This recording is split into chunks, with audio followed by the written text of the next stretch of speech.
Hello दोस्तों, Rana classes में आपका स्वागत है। तो आज मैं आपको बिहार सिपाही की जो वैकेंसी निकली है उसके अधिकतम उम्र सीमा की गणना के संबंध में और क्या क्या डॉक्यूमेंट्स है जो कि पहले से तैयार रखें जिससे कि समस्या आपको ना हो।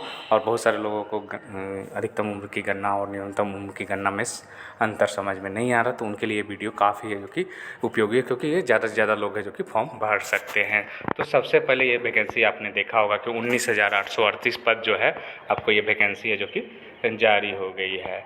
अब उम्र सीमा की बात करते हैं, क्योंकि मेन टॉपिक पर ही आता हूँ, क्योंकि इसमें बहुत सारे लोगों को कन्फ्यूजन रहता है, खासकर जो नए लड़के हैं और जिन्हें कहीं भी गुमराह कर बता दिया जाता है कि नहीं नहीं ये ऐसा नहीं होगा, तो वो कम से कम ये वीडियो जो है ज़रूर देखें। तो यहाँ उम्र सीमा का है जो कि दिया हुआ है। हाँ, उम्र सीमा के लिए ये मेन पॉइंट्स है। कट ऑफ तिथियाँ को देखना, लोग क्या देखते हैं तो ऊपर में देखते हैं, यहाँ पर है जो कि आपको देखना है 11 नंबर पर वैकेंसी का। आप खुद भी पढ़कर समझ सकते हैं। इस विज्ञापन के तहत अभ्यर्थियों के लिए विभिन्न न्यूनतम उम्र सीमा कितनी है जनरल की? 18 वर्ष से 25 वर्ष। तो 18 वर्ष वाला तो 1/8/2025 से ही जोड़ा जाएगा, लेकिन अधिकतम उम्र क्या रहेगा? तो इसके लिए यहाँ पर देखिए, इसको लाइन को पूरा पढ़ते हैं। बिहार पुलिस एवं बिहार विशेष सशस्त्र पुलिस में सिपाही पद की नियुक्ति के लिए पिछला विज्ञापन 1/2023 में कट ऑफ तिथि 1/8/2022 होने के कारण समान प्रशासन विभाग सरकार तो तत्कालीन कार्मिक एवं प्रशासनिक सुधार विभाग का ये जो लेटर के आलोक में दिनांक 1/8/2023 होगा। मतलब अधिकतम जो उम्र सीमा होगी वो क्या होगी? मतलब जिनकी 18 वर्ष से ज़्यादा जो लास्ट वाला गणना कर रहे हैं उनके लिए ये महत्वपूर्ण है, उनके लिए नहीं है। जो न्यूनतम उम्र, न्यूनतम और अधिकतम है दोनों में, इसीलिए अलग किया गया। अगर ये अधिकतम उम्र के लिए अलग कॉलम नहीं होता तो 1/8/2025 लोग क्या करते हैं कॉमनली कि जो नए लड़के वो जोड़ते हैं कि मेरी डेट ऑफ बर्थ है जैसे कि 1/8 मान लीजिए कि 1/5/2000 हो गया, और 25 में क्या हो जाएगा, मान लीजिए जनरल में है तो वो क्या जोड़ते हैं कि नहीं मेरा तो 25 वर्ष से अधिक हो गया इसलिए मैं फॉर्म। ये नॉर्मल, ये तो कोई भी मतलब बता, लेकिन यहाँ जो ये कॉलम दिया उसके अनुसार आपको 1/8/2023 से जोड़ना। मतलब क्या हो गया कि जनरल के लिए मैं बता देता हूँ एकदम, जनरल के लिए कट ऑफ डेट क्या होगी। तो जनरल के लिए क्या हो जाएगा? 23 हो जाएगा। मतलब क्या हो जाएगा? 1/8/1998 के बाद, या 1/8/98 या उसके बाद, मतलब 1/8/2/8/98 2/8/99 ये भी रहेगा। तो जनरल के लिए कट ऑफ डेट क्या हो जाएगा कि अगर 1/8/98 के पहले है तो ये फॉर्म है जो कि आप नहीं भर सकते हैं। लेकिन 1/8/2098 या 1/8/2/8/98 हो, 2/9/98 हो, 3/9/98 हो, उसके बाद मतलब 7 तक, कितना तक हो जाएगा? 1/8/98 से लेकर कितना हो जाएगा?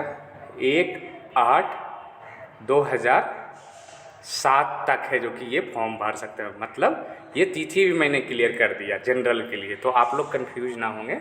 1/8/98 से लेकर 1/8/2007 के बीच जिनकी जनरल में तिथि है वो फॉर्म है जो कि ये भर सकते हैं। ये क्लियर हो गया जनरल के लिए, क्योंकि 25 वर्ष है जो कि। अब आते हैं कि उसके लिए आते हैं जो यहाँ पर मैं उम्र सीमा वाला निकाल ही देता हूँ जिससे कि आपको कन्फ्यूजन है जो कि थोड़ी सी दूर हो जाए।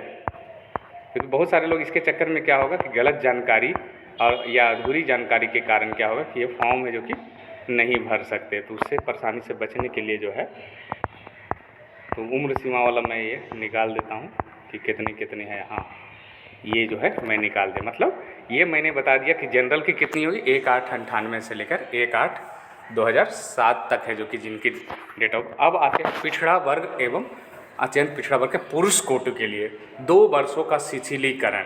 मतलब मैं अधिकतम उम्र की सीमा, न्यूनतम की वो तो मैं कट ऑफ डेट ही बता रहा हूँ, तो 27 वर्ष। तो 27 वर्ष का मतलब क्या हो गया कि ये जो है, मतलब 27 वर्ष कब से होना चाहिए? 23 में होना चाहिए।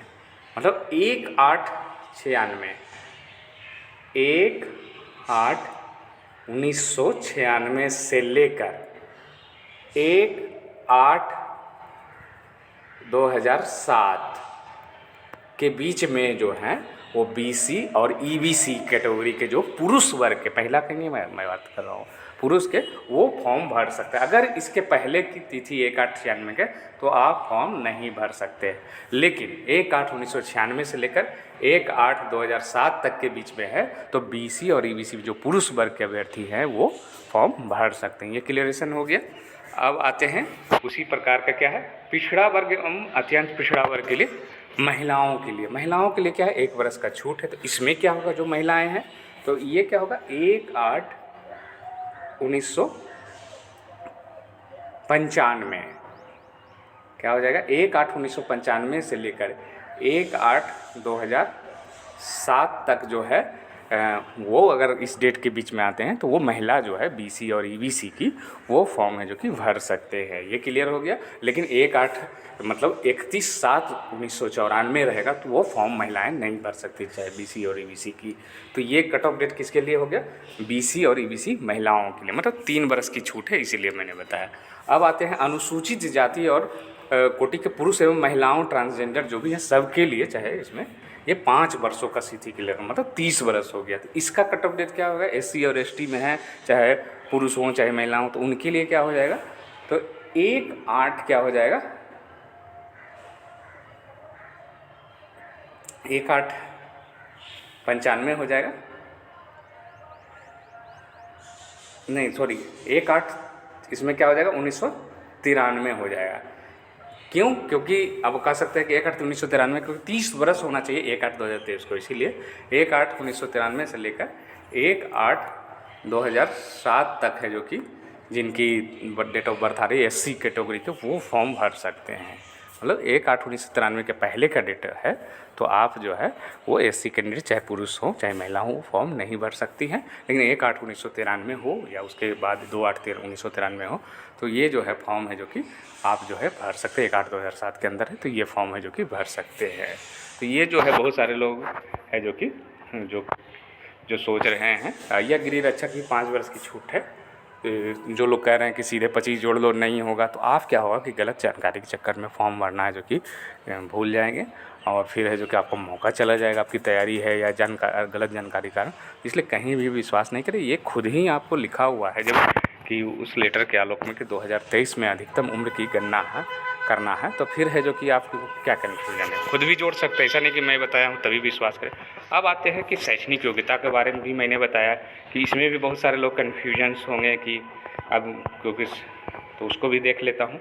शैक्षणिक अर्हता के लिए है कि 18/4/2025 बहुत सारे ऐसे अभ्यर्थी हैं जिनका ग्रेजुएशन में इंटर में सर्टिफिकेट है जो कि कम से कम जो है 18/4/2025 के पहले का है, कम से कम मार्कशीट तो जारी हो जाए।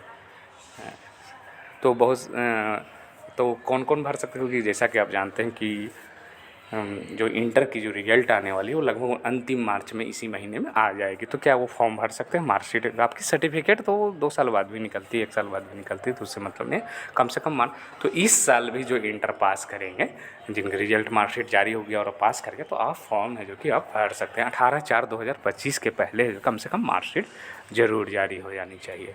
तो ये जो है आपका ये फॉर्म भर सकते हैं। उसी तरह जाति एवं निवास प्रमाण पत्र के लिए क्या है, तो इसके लिए भी मैं बता देता हूँ। जाति और निवास प्रमाण पत्र 18/4/25 के पहले का होना चाहिए, चाहे वो, क्योंकि दोनों जो होता है वो लाइफ टाइम होता है। मतलब आपके 2010 की भी होगी तो भी आपको ऐसा नहीं है कि नया बनाना ही अनिवार्य, नहीं, 2010 की भी हो या 2012 की हो, 2015 की, 2008 की हो, मतलब एक बार का भी बना हुआ रहेगा जाति और निवास प्रमाण पत्र, तो वो वैलिड, क्योंकि उसमें टाइम बाउंड नहीं रहता है, इसीलिए बना ले। अगर बिल्कुल नहीं बनाए हैं, जाति और निवास बनाए ही नहीं है कभी, तो ज़रूर बनवा लें उसको। पुराना अगर नहीं है, अगर फिर भी इच्छा है कि नया बनाना, पुराना की बात तो अलग बात है, उसमें कोई समस्या नहीं है।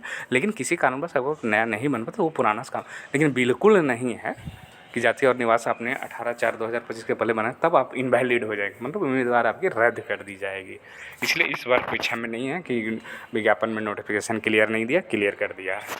अब EWS के लिए बहुत सारे लोग पूछते हैं 18/4/25 के पहले का होना चाहिए, मतलब 23 और 24 के जो है वो निर्गत जो तिथि है वो कब का होना चाहिए, 2023-24 में लिखा जो रहना चाहिए कि ये 2023-24 के लिए मान्य, वही, ऐसा नहीं कि 24-25 वाला मान्य होगा।